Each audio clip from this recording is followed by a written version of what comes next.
Assalamu alaikum everybody, my name is Faisal Alfroukh and today we will be discussing posterior abdominal wall 2. It was given by Dr. Elena and I'll be simplifying it for you guys in no time inshallah. If you guys have any questions, you can contact me through WhatsApp, either from my phone number or my email, whatever suits you guys. Let's start with the lumbar plexus, okay? Basically, a lumbar plexus is a web of nerves. And a lumbar plexus also is a somatic plexus. And what is it formed by? An anterior rami of L1, L4. It's located in front of the lumbar transverse processes inside what? The psoas major. And we have six nerves or branches, whatever you want to call it. We will be discussing them in details, but they are the iliohypogastric nerve, ilioinguinal nerve, genitofemoral nerve, femoral lateral cutaneous nerve of the thigh, obturator nerve. Something to keep in the back of your mind is that the L4, L5 is basically, you will find there the lumbosacral trunk, which is the sacral plexus. Let's start with the iliohypogastric nerve. Its origin is L1, okay? It supplies the skin of the lower anterior abdominal wall and supplies what? The muscles of the anterior lateral abdominal wall. As you guys can see, this is the iliohypogastric nerve. It all comes in like sequence, so we will be discussing this nerve next, which is what? The ilioinguinal nerve. It also originates from where? From L1. It supplies what? The anterolateral abdominal wall. Okay? And it passes through what? Through the inguinal canal. It supplies the groin, the skin of the groin, and scrotum labium major. Okay? Moving on to the genitofemoral nerve. And its origin is L1, L2. Tamam? It comes from the anterior surface of the psoas and runs downward and divides into two branches. The first branch is the genital branch and enters the spermatic cord. And what does it supply? It supplies the cremaster muscle. So the other one is the femoral branch, which supplies a small skin area of the thigh. Okay? And this nerve is involved in cremaster reflex. A simple mnemonic for you guys is that goes to gonads and femur to femoral. Basically, what does it mean? It means that the genital branch will be going where? To the gonads. And it will be what? Supplying the cremaster muscle. On the other hand, the femoral branch will be going to the femoral area from its name. And it will be supplying a small skin patch of the skin, or a small area of the skin, of the thigh, sorry. Moving on to the lateral cutaneous nerve of the thigh, L2, L3. This is its origin. It crosses the iliac fossa in front of the iliacus and enters the thigh just behind the lateral end of the inguinal ligament. Okay? It supplies skin just over the lateral surface of the thigh. Tamam? An easy mnemonic for you guys, just to keep in the back of your mind, LAT, okay? It's the lateral, which means lateral at the thigh. Moving on to the femoral nerve. Its origin is L2, L4, okay? And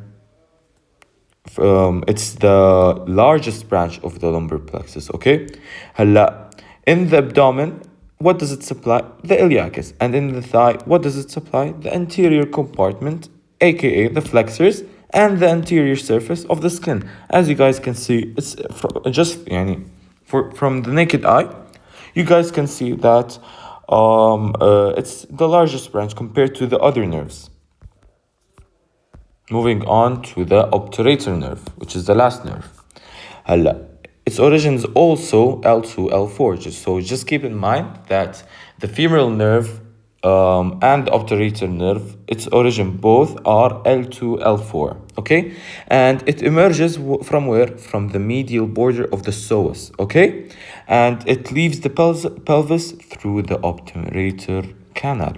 It supplies what compartment? The medial compartments, which is the adductors and the medial skin of the thigh. Tamam?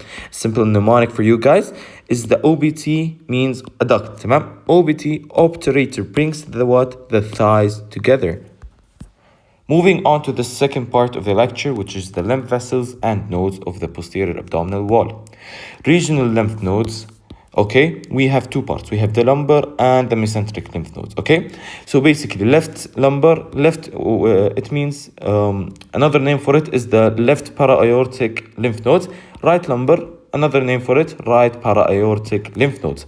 And the mesenteric lymph node, another name for it is the pre-aortic lymph node, and it has three nodes to keep in mind, which is the celiac, superior mesenteric, and the inferior mesenteric. As you guys can see from here, this is the mesenteric lymph node. We have the sternochyli here, inferior mesenteric lymph nodes, lumbar lymph nodes. We'll be discussing them in details now.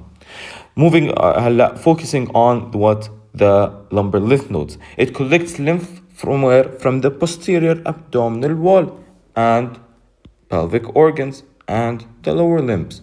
It forms what? Right and left lumbar lymph trunks, which fuse together, okay? And it's the beginning of the thoracic duct. You find it in the beginning of the thoracic duct. First part, sternochyli at L1, L2. Moving on to the mesenteric nodes, okay? It collects lymph from the GI organs. From its name, mesenteric. GI organs, it just makes sense. And as I said, we have three parts. We have the celiac, we have the superior mesenteric and inferior mesenteric nodes. Its lymph joins to form the intestinal lymph trunk, which opens where? Into the sternochyli. A simple mnemonic for you guys. Three GI kings. We have the celiac, we have the superior mesenteric, and the inferior mesenteric node. As you guys can see, this is the superior mesenteric here, just right here, and this is the inferior mesenteric, just right here. Moving on to the lymph drainage of the renal organs, okay? It drains into these parts, which are the superior gland, kidney, abdominal part of the ureter, and they all drain into the para-aortic lymph nodes, not the mesenteric, because the mesenteric are for the GI organs. Moving on to the third and last part of the lecture, which is the innervation of the pelvic viscera. Okay, so this is going to be a very quick review. Parasympathetic nervous system, as we know, that the preganglionic fibers are from what? The vagus nerve, just right here, and they come through the celiac plexus. While on the other hand, the preganglionic fibers from S to S4, which is another name for them is the pelvic splanchnic nerve, they pass through the inferior mesenteric and the inferior hypogastric plexus, okay? Just keep this in mind, okay? And moving on to the innervation of the kidney, tamam? It's now the renal plexus around the renal artery will be supplying what? The kidney. And the nerve fibers come from three parts. We have the celiac plexus, we have the lower thoracic splanchnic, and the first lumbar splanchnic. It contains the aortoganglia, which is mainly a vasomotor, okay?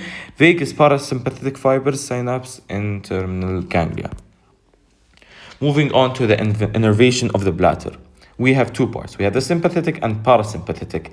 The sympathetic, as we know, preganglionic will be IML, which is T12 to L2, and the sacral splanchnic nerve, okay? This is its nerve.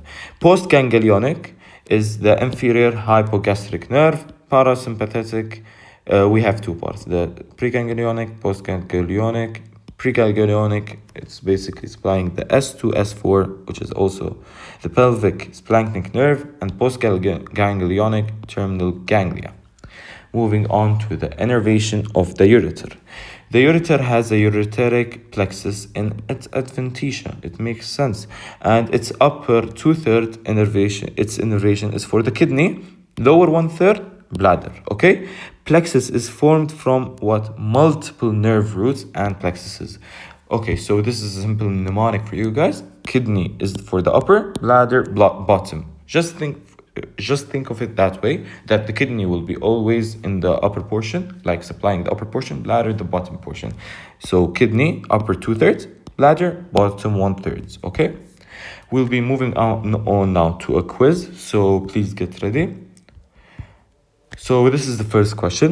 Which nerve supplies the medial compartment, which is the adductors, and medial skin of the thigh? Please pause the video and answer the question. Okay, so the answer here will be obturator nerve. Okay, moving on to the next question. The upper 2/3 of the ureter receive innervation similar to which organ? The answer here will be kidney. Now, last question we have for today. Parasympathetic preganglionic fibers from S to S4 reach pelvic organs through which nerves? Please pause the video and answer the question. Okay, so the answer here will be pelvic splanchnic nerves. Thank you guys so much for watching this video. If you guys need any help or if you guys have any questions, please don't hesitate to contact me through my phone number or email.